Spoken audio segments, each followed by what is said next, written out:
இப்போ இருக்கிற நிலைமையில் செக்ஸே குறைஞ்சி போச்சு. மற்றபடி சினிமாவில் எல்லாம் செக்ஸ் தான் ப்ரொமோட் பண்ணுறாங்க. பட் ரியல் லைஃப்பில் செக்ஸ் லைஃப் குறைஞ்சி போச்சு. அதனாலேயே இப்போ கப்புள்ஸுக்கு இன்டிமசி குறையுது. புரியுதா?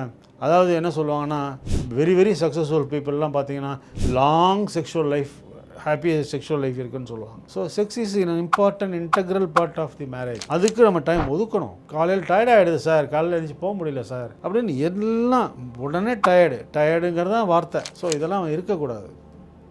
அடுத்தது எல்லாரும் தப்பு பண்ணுவாங்க, நம்மளும் தப்பு பண்ணுவோம், ஆண்களும் பண்ணுவாங்க, பெண்களும் பண்ணுவாங்க. அதெல்லாம் விட்டு கொடுத்து தான் போகணும். எல்லாமே நம்ம நினைக்கிற மாதிரி அவன் நடத்தணும்னு நினச்சா முடியாது. இப்போ நான் ஒரு இண்டிபெண்டன்ட் பாடி, அவங்க ஒன்று இண்டிபெண்டன்ட் பாடி. அவங்க 2 பேர் 2 பிரெயின் தனித்தனியாக வேலை செய்யுது. புரியுதா? 2 பேரும் 2 டிஃப்ரெண்ட் பர்சனாலிட்டி இருக்குது. அந்த பர்சனாலிட்டியை நம்ம எப்படி அடாப்ட் பண்ணிக்கிறோம், அதில் தான் அந்த சக்ஸஸ் இருக்குது. அவள் குணம் என்னன்னு தெரிஞ்சுக்கணும், நம்ம குணம்னா அவள் தெரிஞ்சுக்கணும். அப்புறம் இந்த பர்சனாலிட்டிங்கிற ஒரு விஷயத்தை ஒரே நாளாக மாற்ற முடியாது. அது படிப்படியாக தான் நம்ம சொல்லி கொடுத்து அனுபவத்தில் குழந்தைகள்லாம் பிறந்து கஷ்டங்கள்லாம் பார்க்கும்போது கொஞ்சம் கொஞ்சமாக அந்த பர்சனாலிட்டி மாறும். ஸோ அதுக்கு நம்ம அலோவ் பண்ணணும். அதே மாதிரி முக்கியமான ஒரு விஷயம், 2 பேருக்குள்ள மனசாம நிறையா இருக்கா, we need to talk, there is no mediator அப்படின்னு ஃபீல் பண்ணிங்கன்னா, ஒன்று உங்கள் ஃப்ரெண்டுகிட்ட போய் கேளுங்க. உங்கள் க்ளோஸ் ஃப்ரெண்ட்ஸ் இருப்பாங்க, நிறைய ஃபேமிலியில் பார்க்குறோம், எனக்கு க்ளோஸ் ஃபேமிலி ஃப்ரெண்ட்ஸ் இருப்பாங்க. அவங்கள்ட்ட போய் ஷேர் பண்ணுங்கள், அவங்க என்ன அட்வைஸ் கொடுக்குறாங்களோ எடுத்து பாருங்கள். அப்படி இல்லையா, come to a counsellor, they will guide you. எங்கள்கிட்ட நிறைய பேர் on the verge of divorce ஒரு 3-4 months கழிச்சு டைவர்ஸ் பேப்பர் வித்ட்ரா பண்ணிட்டோம் சார்னு சொல்கிறது நிறைய பேர் இருந்திருக்காங்க. முந்தானது பேப்பர் கொடுத்துட்டேன் சார், அப்புறம் ஹஸ்பண்ட் 2 பேர் வராங்க, இப்போ பேப்பரை கொடுத்துட்டோம், வித்ட்ரா பண்ணால் அதுக்கப்புறம் நாங்கள் எப்படி வாழணும்னு சொல்லுங்கள் அப்படின்றாங்க. ஸோ அந்த மாதிரி இப்போ அவேர்னஸ் வந்திருக்கு. ஸோ எனி இஷ்யூ நீங்கள் வந்ததுனாக்க நீங்கள் சைக்காலஜிஸ்ட்டோ மென்டல் ஹெல்த் ப்ரொஃபஷனையும் அணுகிறது நல்லது. அதே மாதிரி பார்த்தீங்கன்னா ஆல்கஹாலிசம், ட்ரக் அடிக்ஷன்லாம் பார்த்தா ஒருத்தர் குடிகாரனா 2 பேர் தான் காரணம். ஒன்று அம்மா, ஒன்று ஒய்ஃப். 2 பேர் தான் பொத்தி காப்பாற்றுறது. நீங்கள் வெளியில் குடிக்காத, வீட்லேயே குடி, நான் வாங்கி தரேன் அந்தளவுக்கு, ஏன்னா ரோட்டில் போய் கிடக்காத, அந்த மாதிரிலாம் பொத்தி காப்பாற்றுறாங்க. ஏன்னா நம்ம பேர் வெளியில் சொன்னால், நம்ம வீட்டுக்காரன் குடிக்காரன்னு சொன்னால் அவமானம் அப்படின்னு சொல்லிட்டு அவங்க வீட்டுக்கே தெரியாது நிறைய பேரில். ஸோ அந்த மாதிரிலாம் இல்லாமல் அவனுக்கு ஏதாவது ப்ராப்ளம் இருக்குது, ஆல்கஹாலில் ப்ராப்ளம் இருக்குன்னா உடனே சைக்காட்ரிஸ்ட்டை கூப்பிட்டு வந்தால், இயர்லியாக வந்தால் அட்மிஷன் கூட இல்லாமல் ட்ரீட் பண்ணி அனுப்பிச்சிடலாம். ரொம்ப காஸ்ட்டு பார்த்தீங்கன்னா நிறையா, ஏகப்பட்ட லாஸு. என்னால் அவனோட இருக்க முடியல சார், அவன் அடியே தாங்க முடியல சார் அப்படின்னு ஓடி போவான். ஏமா அந்தளவுக்கு நீ வெயிட் பண்ணுற, கொஞ்சம் முன்னாலே வந்தானே சொல்லி பார்த்தான் சார், கேட்கவும் இல்லை, எனக்கு சப்போர்ட்டும் யாரும் இல்லை அப்படின்வாங்க. ஸோ அந்த சமயத்தில் பெண்கள்லாம் கொஞ்சம் தைரியமாக தான் ஆக்ட் பண்ணணும், அதில் ஒன்றும் ப்ராப்ளம் கிடையாது. அடுத்தது it is an ongoing journey.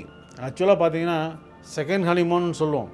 அந்த second honeymoon will start after 60. முதல்ல மேரேஜ் பண்ணும்போது ஹனிமூன் லைஃப் கொஞ்ச நாள் நல்லாயிருக்கும். அதுக்கப்புறம் ப்ரொஃபஷன், ஏர்னிங், மணி, அதே மாதிரி இந்த மணி மேட்டர் இதெல்லாம் கொஞ்சம் டிஸ்கஸ் பண்ணி பண்ண பரவாயில்ல. என்ன ப்ராப்ளம் பண்ணுறாங்கன்னா, ஹஸ்பண்டு யாருக்கும் தெரியாமல் இன்வெஸ்ட் பண்ணிடுறான், ஒய்ஃப் யாருக்கும் தெரியாமல் இன்வெஸ்ட் பண்ணுறாங்க. ஸோ அவங்க கேம் விளையாடிட்டு இருக்காங்க. கடைசியில் வெளியில் வரும்போது நிறைய அசிங்கங்கள் வெளியில் வருது. ஸோ அந்த மாதிரிலாம் இல்லாமல் இன்வெஸ்ட்மெண்ட் இதெல்லாம் ஒரு டிஸ்கஸ் பண்ணி பண்ணால் நல்லாயிருக்கும். அந்த செகண்ட் ஹனிமூனுங்கிறது 60க்கு மேலே ஆரம்பிக்கும். அப்போ தான் எல்லாம் ரிட்டையர் ஆகி எல்லாம் ஓஞ்சப்புறம், குழந்தைகளெல்லாம் செட்டில் ஆனதுக்கப்புறம், அப்போ தான் திரும்பி நம்மளோட பேசுகிறதுக்கு ஹஸ்பண்ட் ஒய்ஃபுக்கு பேச டைம் கிடைக்கும். அப்புறம் தான் நிறையா டூர் போகிறது இதெல்லாம் பார்த்தா பின்பக்கம் தான் டூர் போவாங்க. முன்பக்கம் டூரே போய் ஒரு நாள் கூட எனக்கு டூர் போட்டதில்லை சார்னுவாங்க. இப்போ என்கிட்ட பேஷண்ட்லாம் பார்த்தா, சார் நான் இன்றைக்கி பஞ்சதோரா புக் பண்ணியிருக்கேன், போயிட்டு வந்துட்டு 3 மாதம் கழிச்சு அடுத்தது சார் 108 விஷ்ணு டூருக்கு நான் ரெடி பண்ணியிருக்கேன் சார். எல்லாம் இப்போது, முதல்ல ஒன்றும் பண்ணியிருக்க மாட்டாங்க. ஓல்ட் ஏஜ்லேயும் நம்ம சேர்ந்து சந்தோஷமாக இருக்கணும். அதுதான் அல்டிமேட்டாக. We should see that our children are grown up well. சந்தோஷமாக இருக்காங்களான்னு. இப்போ என்ன ப்ராப்ளம்னா, முந்தியெல்லாம் பையங்களை படிக்க வச்சு அவன்கிட்ட சரியாக போடும், பொண்ணை கல்யாணம் பண்ணி கொடுத்தா சரியாக போடும்னு இருப்பாங்க. இப்போ அதெல்லாம் கிடையாது. பொண்ணை கல்யாணம் பண்ணி கொடுத்தா அவன் எப்போ திரும்பி வருவான்னு பயமாக இருக்குது. பையனை கல்யாணம் பண்ணி கொடுத்தா அவன் எப்போ திரும்பி வருவான்னு தெரியல, அவனுக்கு எப்போ வேலை போகும்னு தெரியல, எப்போ குடியாரான்னு தெரியல. இந்த ப்ரெஷரில் இப்போ இருக்கிற பேரண்ட்ஸ்லாம் இருக்காங்க. ஸோ அதனால் ஹெல்த்தியாக நம்ம குழந்தைகளை டெவலப் பண்ணணுங்கிறதுல கான்சன்ட்ரேட் பண்ணணும். வெல்த் வேண்டாம், மென்டல் பீஸ் வேணும், நல்ல குழந்தைகள் வேணும், நல்ல வளர்க்கணுங்கிறதுல நிறையா டைம் ஸ்பெண்ட் பண்ணணும். ஏன்னா குழந்தைகளுக்கு டைம் ஸ்பெண்ட் பண்ணாலும் தான் கெட்டு போகிறாங்க. நம்ம இவ்வளோ தூரம் பார்த்தீங்கன்னா நிறைய பேர் ஐஐடி வந்துட்டு தான் இருக்காங்க, அதேமாதிரி அடிக்ஷனும் ஜாஸ்தி ஆகிட்டு தான் இருக்காங்க. எப்படி இது முடியுது? ஏன் இந்த டிஸ்பாரிட்டி? காரணம் பேரண்ட்ஸோட சப்போர்ட்டு குழந்தைகளுக்கு கிடைக்கல. ஸோ இதெல்லாம் தான் மேரேஜுங்கிறது ஒரு கான்ட்ராக்ட். அந்த கான்ட்ராக்டை கரெக்டாக 2 பேரும் ஃபுல்ஃபில் பண்ணணும் அப்படிங்கிறதுல கான்ஷியஸாகவே இருக்கணும்.